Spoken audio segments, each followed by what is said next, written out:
RTL Matin. Z comme Zemmour. Bonjour Éric Zemmour. Bonjour. La Belgique est donc peut-être à un tournant de son histoire. En tout cas, les électeurs ont plébiscité le parti séparatiste Nouvelle Alliance Flamande en Flandre néerlandophone.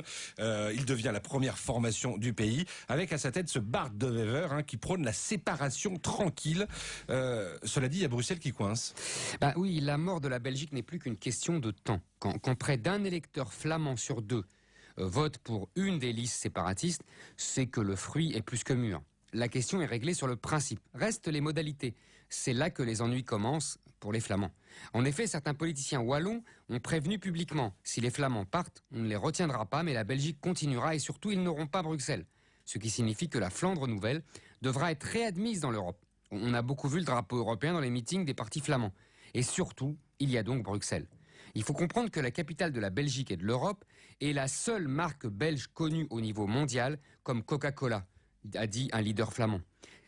Il y a à peu près, avec la périphérie de Bruxelles, l'activité économique de la région représente un tiers du PIB belge. Il y a 2000 entreprises étrangères qui ont leur siège social à Bruxelles. S'il n'y avait pas eu Bruxelles, cela ferait belle lurette que les riches flamands auraient abandonné à leur sort les parasites wallons, comme ils disent. Mais cette ancienne terre flamande est peuplée désormais à plus de 80% de francophones. C'est pourquoi les indépendantistes flamands sont intraitables sur l'usage de la langue néerlandaise dans les fameuses communes à faciliter autour de la capitale.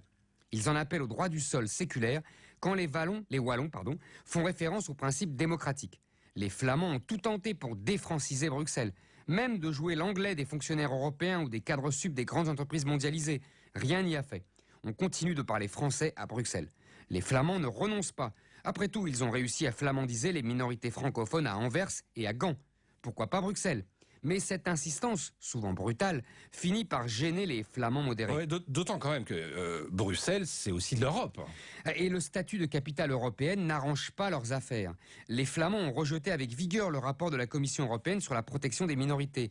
L'Europe pourrait proposer de transformer Bruxelles en district européen à la manière de Washington, ce qui désolerait les Flamands, mais aussi les Wallons, qui ne peuvent faire perdurer une Belgique maintenue sans la richesse économique de Bruxelles.